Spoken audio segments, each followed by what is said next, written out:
सोमवार के दिन जो अमावस्या पड़े वो सोमती अमावस्या कहलाती है।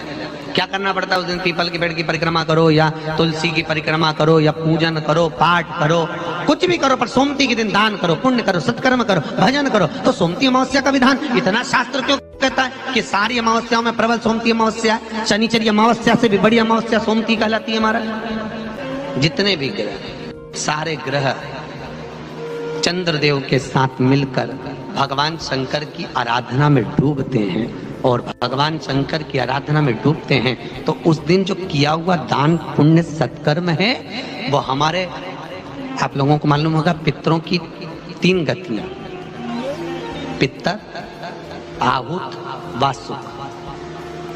कितने? 3। गर्भ में जो चले गया आहुत है, कुमारी अवस्था में गया जिसकी शादी नहीं हुई, आहुत। पितर अधोगति में अचानक बहुत सारी तमन्ना थी, बहुत कुछ करना चाहता था और अचानक चले गया, मर गया, पितर गिनती में। जो एक्सीडेंट आदि, खांसी, सुसाइड, बस 3। शास्त्र कहता है सोमती अमावस्या के दिन ये तीनों आहुत, पितर, वासुक, जहां पर घर की कुल की माता पीपल की परिक्रमा करती है या तुलसी की परिक्रमा करती है या पूजन करती है या दान करती है सोमती अमावस्या के दिन, तो ये तीनों को उसका भाग प्राप्त हो जाता है और तीनों तर जाते हैं। फिर उनको पिंड की जरूरत नहीं पड़ती महाराज, उनको तर्पण की जरूरत नहीं पड़ती। इसलिए सोमती अमावस्या का क्रम हमारे हिंदू धर्म में ज्यादा बढ़ने। कभी मौका मिल जाए, विवाह शादी में देरी हो रही हो, या कोई नया कार्य चालू कर रहे हो उसमें देरी हो रही हो, या कोई सर्विस के लिए, नौकरी के लिए जा रहे हो और वो कार्य नहीं हो रहा हो, तो एक धतूरा, केवल एक धतूरा, उस धतूरे को फोड़कर उसके अंदर का फल निकालकर उस फल को शिवलिंग पर चढ़ा 1 लोटा जल शंकर भगवान को समर्पित करना। दिन होना चाहिए मंगलवार। कौन सा दिन होना चाहिए? जम के बोलो जरा, मंगलवार। समर्पित करो। उसके बाद में आप विवाह के लिए अगर समर्पित करे हैं तो विवाह में देरी नहीं होगी। व्यवसाय और व्यापार के लिए या नौकरी के लिए समर्पित करे हैं तो उसमें देरी नहीं होगी। अभी अभी श्राद्ध पूरे होंगे, नवरात्रि आने वाली है, सबके व्रत चालू हो जाएंगे, सबके। कोई चप्पल नहीं पहनेगा, कोई पहनेगा, कोई फलार करेगा, कोई लौंग खा के, कोई पानी पी के, कोई 1 गिलास दूध पर, ना जाने इतने कठोर कठोर कठोर व्रत करेंगे।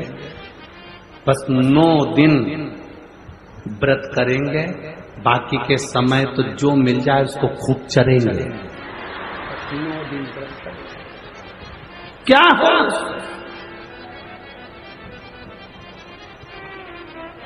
अरे शेर को देखकर लगता है कि ये पशु पक्षी खाता है, सांप को देखकर लगता है कि ये डसता है, हिरण को देखकर लगता है कि ये ग्रास खाता है। हमारे इन जानवरों से महसूस होता है कि ये मांसाहारी जानवर है, ये शाकाहारी जानवर है। शेर को देखकर लगेगा कि शेर कभी घास, बोलो जम के, नहीं खाता। तो हमने हिरण के लिए कहा कि ये गलत चीज नहीं खाता, खरगोश ये नहीं खाता।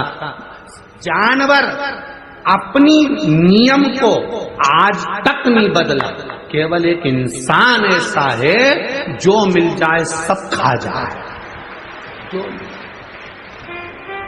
केवल मनुष्य ऐसा, इसको जो मिल जाए ना वो निपटा जाए। कई बूढ़ी बूढ़ी माताएं आज तक इन लोगों ने चाउमीन नहीं खाई होगी, पर ठेले के पास में से जब निकले और छोरा छोरी खाए, दादी बोले नाना, दादी 1 नंबर का टेस्ट है। दादी बोले तेरी प्लेट में 1 चम्मच खा के देखो, तेरी प्लेट में, और तो बना की प्लेट में 1 चम्मच नाना की प्लेट में से निपटा गई। तो इतना में तो दादी बोली क्या जोरदार, लगा एक प्लेट और लगा, और मैं ठेला पे खड़ी खड़ी सब खा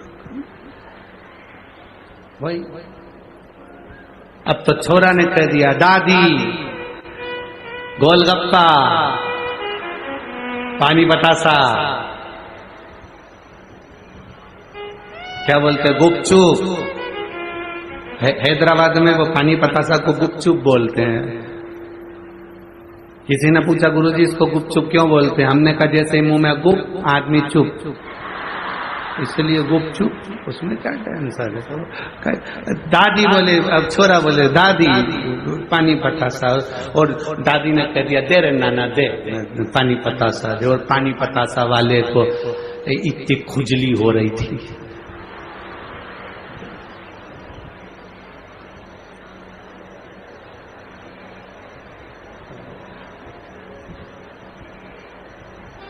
वो पानी में हाथ हिलाया, थोड़ी थोड़ी देर में वो नीचे हाथ ले जा, और थोड़ी थोड़ी देर में नीचे पर 3-4 बार दादी ने देखा कि ये बार बार हाथ नीचे ले जा। फिर अब इतने में दादी ने पूछा, बार बार ये नीचे क्या कर रहा है? तो कुछ नहीं, बहुत दिन से पाँव में एक्जिमा हो गया था, खुजाल बच्चे बच्चे। दादी बोले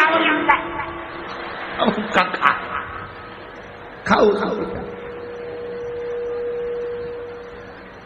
घर में पानी बने ना, पानी पतासा का पानी घर में बने तो छोरा छोरी को अच्छा नहीं लगे। बोलो सही है कि गलत है? घर में चाउमीन बने तो छोरा छोरी के अच्छा नहीं लगे, घर में सामान बने तो छोरा छोरी के अच्छा नहीं लगे, होटल में या फिर वो ठेला पे अच्छा लगे। क्यों? क्योंकि वहां एक्स्ट्रा सामान डलता है, घर में एक्स्ट्रा सामान नहीं डलता।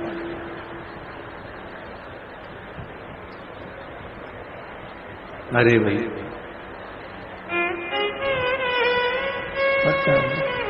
और कहीं कहीं तो बहुत सारा एक्स्ट्रा डल जाता, बहुत। अरे भगवान, घर में जो शुद्धता है, मंदिर में जो शुद्धता है, भगवान के धाम में जो शुद्धता है, परमात्मा के प्रसाद में जो शुद्धता है, वो शुद्धता दुनिया में कहीं प्राप्त नहीं हो सकती जो परमात्मा की भक्ति। खाकर देखना 56 भोग होटल के खाकर देखना, और दिवाली होने के बाद कहीं पर 56 भोग लगे हों, अन्नकूट हो रहा हो, उस अन्नकूट में नमक भी नहीं, मिर्ची भी नहीं, तो भी उस राम भाजी को, मिक्स वेज सब्जी को खाकर देखना 56 भोग ठीक है। कभी कभी देखना आपके आसपास के क्षेत्र में, आपके रिश्तेदारों में, आपके परिवार कुटुंब रिश्तों में, आसपास के क्षेत्र में, कभी आप देखिएगा, कभी अंदाजा लगाइएगा, कभी स्मरण करिएगा, कभी आपकी बुद्धि चित्त में आए तो आपने देखा होगा घर में, परिवार में, पड़ोसी के यहाँ, रिश्तेदारों के यहाँ कोई फंक्शन है, बहुत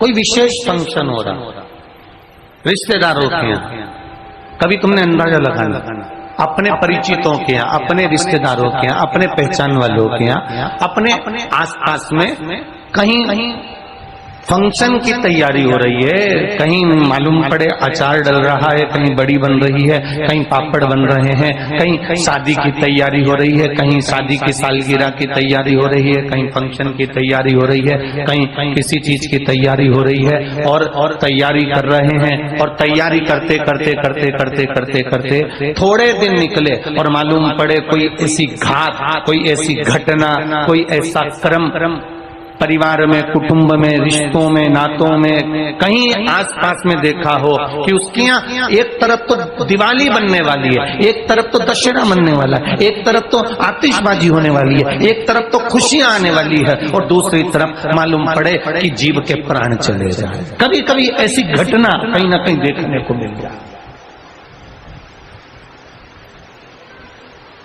अब एक तरफ सुख का पलड़ा और एक तरफ दुख की घड़ी आ गई। दुख का पलड़ा।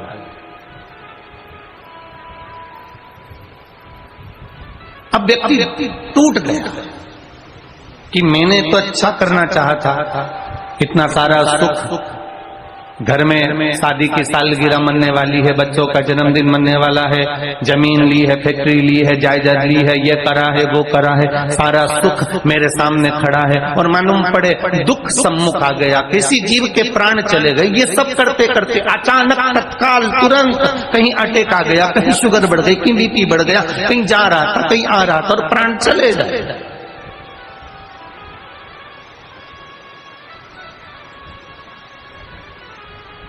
अब मन में दुख होता है कि वो जीव अच्छा था, चले गए।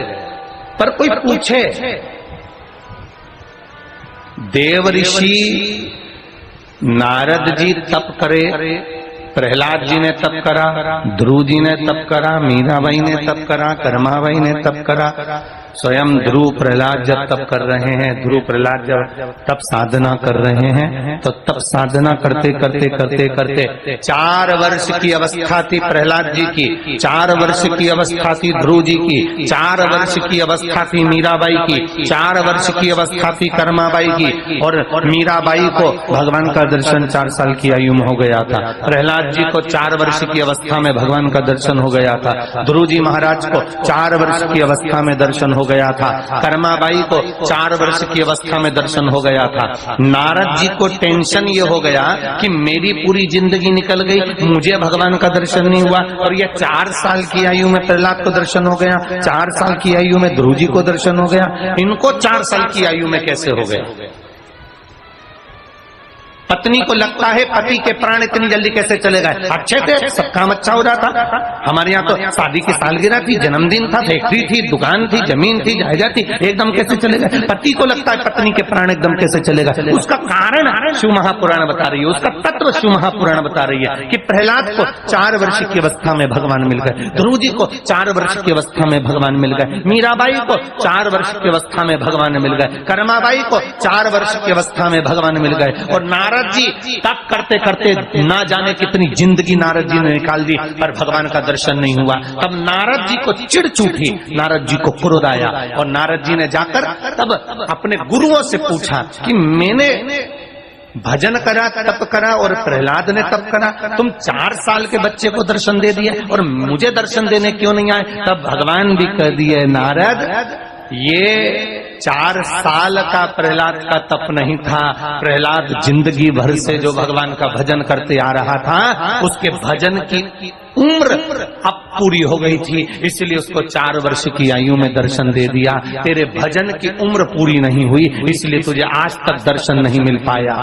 जब मनुष्य की उम्र पूरी हो जाती है, तुम्हारे घर में क्या हो रहा है उससे मतलब नहीं होता, तुम्हारी गाड़ी कितनी है, बंगला कितना है, जमीन कितनी है, जायदाद कितनी है, सत्ता कितनी है, वैभव कितना है, उससे कोई मतलब नहीं होता। जब मनुष्य की उम्र पूरी हो जाती है तब उसको जाना पड़ता ही है, चाहे दुनिया का सारा ठाट, सारा वैभव, तुम्हारी शादी की सालगिरह, तुम्हारे बच्चों का जन्मदिन, चाहे तुम्हारी फैक्ट्री, चाहे तुम्हारी जमीन, चाहे तुम्हारी जायदाद का कोई भी फंक्शन हो रहा हो, उसको तब जाना है जब उसकी उम्र पूरी हो जाए।